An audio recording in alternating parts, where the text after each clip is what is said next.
पूरा पुराना ही गाएंगे सब, बहुत ही अच्छी बात।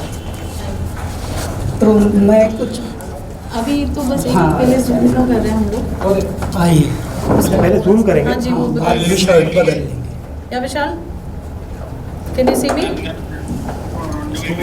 किधर वो लगाने के लिए कुछ है मेरे पास? योगी नमस्ते। जनता तो है। ओके, 5 मिनट है अभी। नहीं नहीं, जो तो यहाँ का कर लेंगे। तो I am starting something else, you tell me once you ready. Kailash ji is here. Common कर लेते हैं तब तक। एक minute. So you call me back, I join back. Okay. हर महादेव, जय श्री महाकाल। श्री महाकाल सर, बहुत बहुत मुबारक सर। 11 अक्टूबर बहुत बड़ा दिन है हम सभी के लिए, सभी भारतीयों के लिए, आपके लिए। एंड तो कुछ अगर बताना चाहें कि कितनी कुछ तैयारियां हो चुकी हैं इस गाने के लिए। खुद प्राइम मिनिस्टर साहब आ रहे हैं एंड जैन में इस गाने को लॉन्च करने के लिए। इस बहुत ही बड़ा दिन है हम सभी के लिए, अगर आप इस तरह का कुछ प्रकाश डाल सकें। मैं ये बताना चाहता हूँ इस पृथ्वी को, देखिए युग परिवर्तन हो रहा है और युग परिवर्तन में भारत की अग्रिम भूमिका आ रही है, मुख्य भूमिका आ रही है। भारत पूरी पृथ्वी को बता रहा है कि मनुष्यों, दिमागों वालों ने तो दुनिया बहुत चलाई है, लेकिन अब हृदय में आना पड़ेगा और हमारे आध्यात्म, हमारी पौराणिकता, हमारी परंपराओं से जुड़ना पड़ेगा। उसी का एक प्रतिरूप है ये कि मध्य प्रदेश शासन और संस्कृति विभाग द्वारा प्रधानमंत्री जी के नेतृत्व से, वहाँ के मुख्यमंत्री जी के नेतृत्व से जिस प्रकार से हमारे आध्यात्म का पुनर्जागरण हो रहा है, इसी प्रकार से एक तरह से संस्कृति का अभ्युदय और ये एक स्वर्णिम पल हम कह सकते हैं हो रहा है। 11 अक्टूबर को प्रधानमंत्री जी अनावृत करेंगे जय श्री महाकाल लोक, यानी उज्जैन, जो सप्त ऋषियों द्वारा बसाई हुई नगरी है, जो पृथ्वी पर पहली नगरियां 7 बनी थी, उनमें से उज्जैन एक है, जो भारत के मध्य में स्थित है। उसका थोड़ा सा पुनरुत्थान हुआ है। क्यों? क्योंकि हम लोग बहुत हैं पृथ्वी पर और धीरे धीरे सब चीज़ें कंजस्टेड हो गई थी, तो अब वो थोड़ा थोड़ा उसका जीर्णोद्धार हुआ है। 11 तारीख को महाकाल लोक का लोकार्पण हो रहा है। तभी हम लोगों को सौभाग्य मिला कि मध्य प्रदेश सरकार ने हमसे आग्रह किया था, वहाँ के मुख्यमंत्री जी ने 6 महीने पहले, कि आप इसको गाना को बनाइए, और उसके बाद हम लोग इस पर लगे हुए थे। बहुत ही प्रेम से हम लोगों का ये गाना, ये समझिए जय श्री महाकाल कोई माइंड की उपज नहीं हो सकती। मेरे दाता ही, मेरे भोलेनाथ ही, मेरे महादेव ही स्वयं शब्द बनकर, उद्घोष बनकर, नाद बनकर स्वयं बह रहे हैं। हम तो पाइप हैं, हम एक माध्यम हैं, हमसे जो अमृत बह रहा है वो स्वयं परमात्मा है। और इसीलिए इसका जब अनावरण होगा तो हम वहाँ गाएंगे, प्रधानमंत्री जी के उपस्थिति में ही ये स्वर्णिम पल होंगे।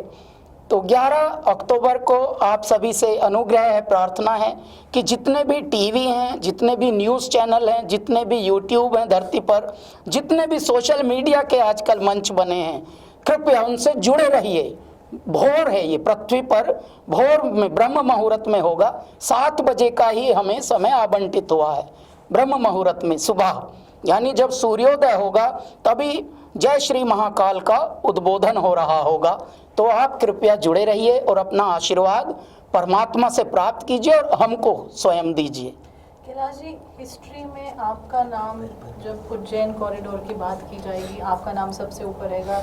आपकी क्या फीलिंग है, क्या थॉट्स हैं उसको लेकर? जी, मैं तो बताता हूँ, मैं सोचता नहीं हूँ, मैं अनुभूतियों में, मैं महसूस में रहता हूँ। और क्योंकि ये महसूस ऐसा है जैसे परमात्मा, देखिए जब बालक छोटा होता है तो उसको दौड़ा दौड़ा कर माता पिता कैसे खिलाते हैं, ले बेटे लास्ट, बस एक लास्ट है, एक देखो भगवान गणपति ने भी खा के सोए हैं ना, अभी आप भी खाओ, बस लास्ट खा के फिर सोई सोई करेंगे। परमपिता परमेश्वर हम सभी को दौड़ा दौड़ा के खिलाते हैं, इतना लाड़ करके खिलाते हैं। बस हम में सुपात्रता होनी चाहिए। और मैं ऐसा मानता हूँ कि शायद हमारे कुछ कर्म में, हमारे पुण्यों में, हमारे प्रारब्ध में इस तरह का कुछ पुण्य रहा होगा, इस तरह का कुछ सुकर्म रहा होगा, सत्कर्म रहा होगा। हमारी जो बैलेंस शीट है उसमें शायद ऐसा रहा होगा कि रिटर्न चेक आएंगे सरकार से, तो वहाँ परमात्मा की सरकार से यानी परम सत्ता से हमको ये अच्छे सौभाग्य के पल मिलते हैं कि उनकी सेवा, उनकी स्तुति, उनका मनन करने का सौभाग्य प्राप्त होता है। शायद ये सुशुभ कर्मों का फल है। तो ऐसे में हम जो अनुभूति, जिस अनुभूति में हम हैं, जिस एहसास में अब हम हैं, बस यही है कि ईश्वर को जितना नमन किया जाए, जितना धन्यवाद दिया जाए वो कम है। कैलाश जी, मैं पर्सनली ये जानना चाहूँगा कि क्या भगवान महादेव के ऊपर काफ़ी गाने बनते हैं और हर सिंगर एक अलग अलग गाना प्रकट करता है।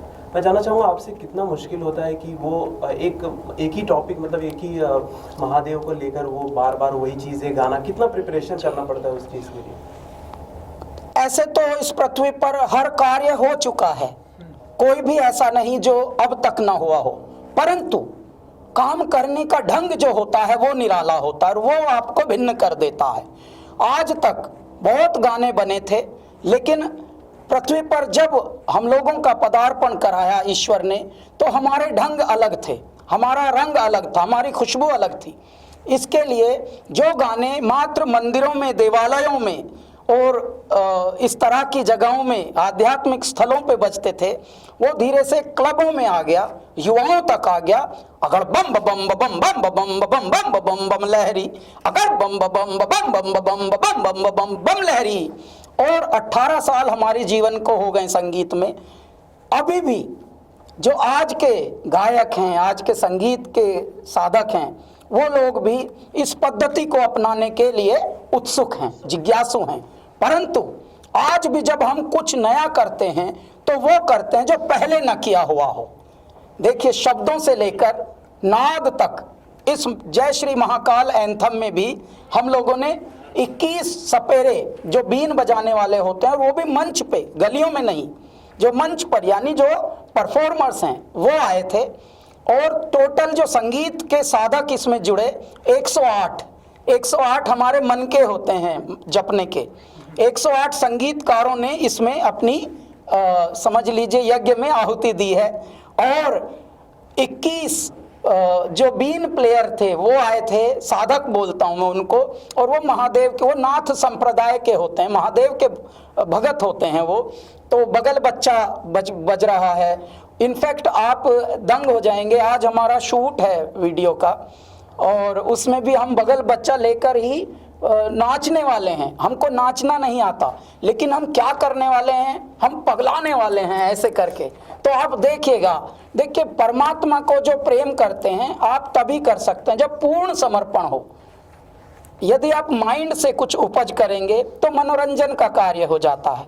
हमारा मनोरंजन का नहीं, हमारा तो आत्म मंथन का है और ईश्वर मनन का ये कार्य होता है। हम ध्यान में बैठ जाते हैं, मेरे दाता अभी आपको ध्याना है, बस आपको यहाँ से आना है हृदय से। ऐसे फिर बहते हैं नदी की तरह शब्द भी, क्योंकि इसकी अगर ओपनिंग लाइन में बोलूं तो भारत मध्य स्वयंभू ज्योतिर्लिंग यजामहे, हे पार ब्रह्म परमेश्वर शिव शंभु दयामहे। यहाँ से हमारा गाना प्रारंभ होता है। Thank you thank you sir. Thank you, sir. CNN Arun इसके हाँ, अगर वो रेडी नहीं है तो फिर मैं हेलो, स्टैंडी विजुअल लेते हैं सर, यहाँ पे स्टैंडिंग। आपको पारोल हम बताएं, ये पत्रकार महोदय तो हमारे सब हैं ही, प्यारे जिज्ञासु हैं, उत्सुक हैं, ये लोग तो बहुत मेहनत करते हैं। लेकिन इनके नॉलेज के लिए हम बताना चाहते हैं, उज्जैन एक ऐसी नगरी है, महाकाल की एक ऐसी नगरी है, ऐसा खंड है जहाँ से समय का आवंटन होता था। जब तक ये ब्रिटिश टाइम हमें नहीं मिला था गिफ्ट में, इसको बीसी बोलते हैं, उससे पहले समय का आवंटन उज्जैन ही से होता था।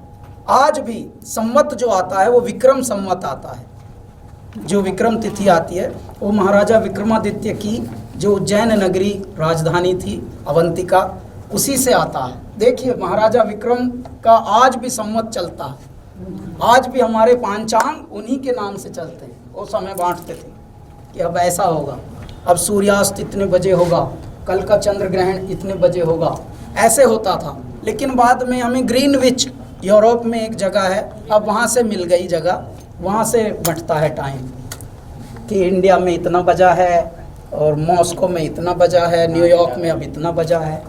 तो अब ये यानी भारत का केंद्र मध्य जो था वो इतना बड़ा है, इतनी बड़ी साइंटिफिक और उसकी ऐतिहासिक महत्ता है।